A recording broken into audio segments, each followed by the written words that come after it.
Recently, in Andhra Pradesh, under the endowments department, a good government order is given. This prohibits excessive interference of executive officers in the day-to-day administration of the temples and in their customs, traditions, and practices. This is a very, very welcome government order. That's the way it used to be till the 1987 Endowments Act changed the whole situation.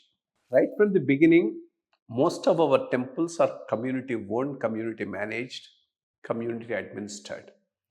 So they were functioning as independent bodies with their own customs, traditions, locally administered.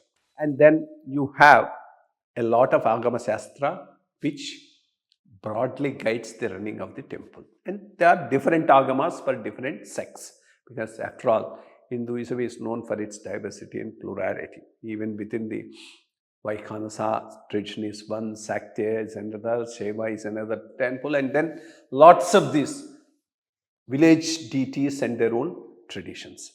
In such a situation, in 1987 Act, Endowments Act, when it came, it made the executive officer all powerful and totally weakened the other institutions that were relevant for the running of the temple, like the priests, the hereditary trustees, and etc. So these executive officers have started thinking they are all in all and then doing all sorts of things. And then the politically appointed managing committees, they also started. And in fact, they started tinkering with the architecture, tinkering with the structures itself the way they wanted. So this is a very, very unhealthy thing. So this is something that has been put an end to through this GO. True, the act itself provides for it, but it's just mentioned in one small section. This particular GO elaborates it and makes it very clear. But it should not stop here,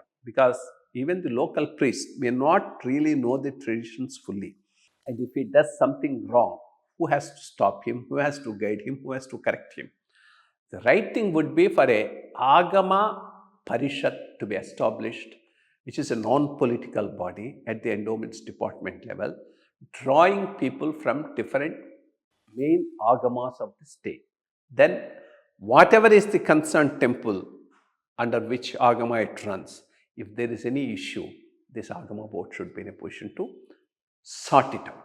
And then similarly, the Endowment Act should be so amended to provide for that no person can touch any of these structures without consulting and with the permission of the archaeological department for any modification.